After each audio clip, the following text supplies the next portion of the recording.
As your mayor, I am so pleased to participate in the Youth Action Team Read for Kids project. I look forward to reading and sharing one of my favorite books, the story of Ferdinand the Bull. It's written by Monroe Leaf, and the first edition of this book was printed in 1936, so that's many years ago. And here's the story of Ferdinand. The reason I like this story, it helps us learn to be independent and not always following the crowd. Once upon a time in Spain, there was a little bull, and his name was Ferdinand. All the other little bulls he lived with would run and jump and butt their heads together.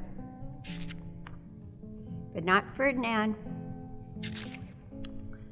He liked to just sit quietly and smell the flowers. And I actually like to smell the flowers too.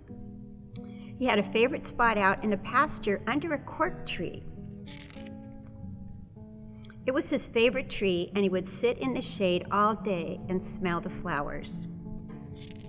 See how cute he is sitting under the tree? Sometimes his mother, who was a cow, would worry about him. She was afraid he would be lonesome and all by himself. "Why don't you run and play with the other little bulls and skip and butt your head?" she would say. But Ferdinand would just shake his head. "I like it better here, where I can sit just quietly and smell the flowers." His mother saw that he was not lonesome, and because she was an understanding mother, even though she was a cow, she let him just sit there and be happy.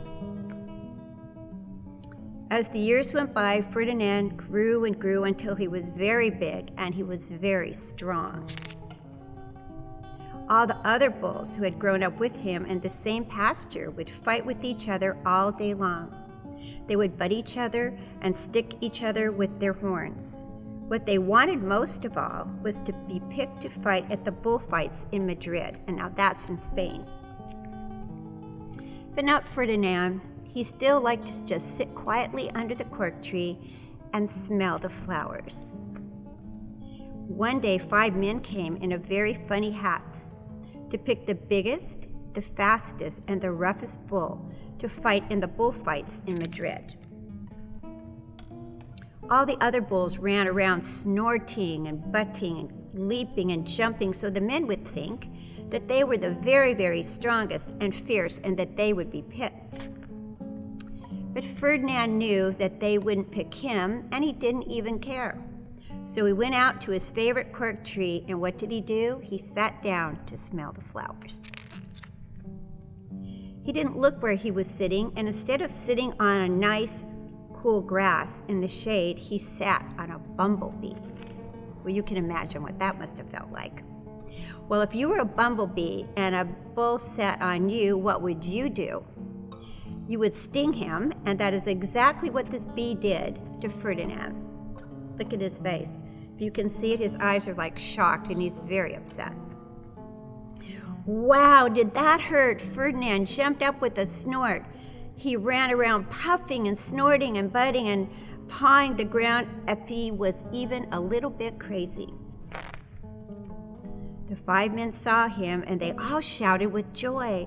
Here was the largest, the fiercest bull of all, just the one for the bullfights in Madrid.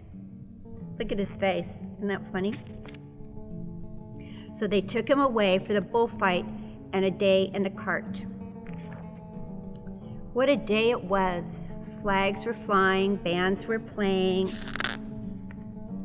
and all the lovely ladies had flowers in their hair. They had a parade into the bull ring. First came the pandereros, with long sharp pins with ribbons, and they stick it in the bull and make him mad. And next came the picadors, who rode skinny horses, and they had long spears to stick in the bull and make him get even madder. I don't know if you can see the picture. But then came the matador, the proudest of all. He thought he was handsome, and he bowed to all the ladies. He had a red cape and a sword and was supposed to stick the bull last of all. It's kind of a mean practice, isn't it? It's not very nice. Then came the bull, and you know who that was, don't you? Let's see who's going to come out. They called him Ferdinand the Fierce, and all the bandoleros were afraid of him, and the picadors were afraid of him, and the matador was scared stiff. Ferdinand ran to the middle of the ring, and everyone shouted and clapped because they thought he was going to fight fiercely and butt and snort and stick his horns all around. But not Ferdinand. When he got to the middle of the ring, he saw the flowers and all the lovely ladies' hair, and he just sat down quietly and he smelled their flowers. He wouldn't fight and be fierce no matter what they did. He just sat and smelled, and the bandoleros were mad and the picadors were madder, and the matador was so mad he cried because he couldn't show off his cape and his big sword. So they had to take Ferdinand home. See him taking away in the cart.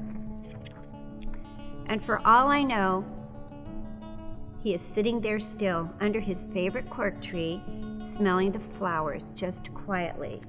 And he is actually very, very happy. And that's the end and the story of Ferdinand. Ferdinand the Bull. I hope you enjoyed it.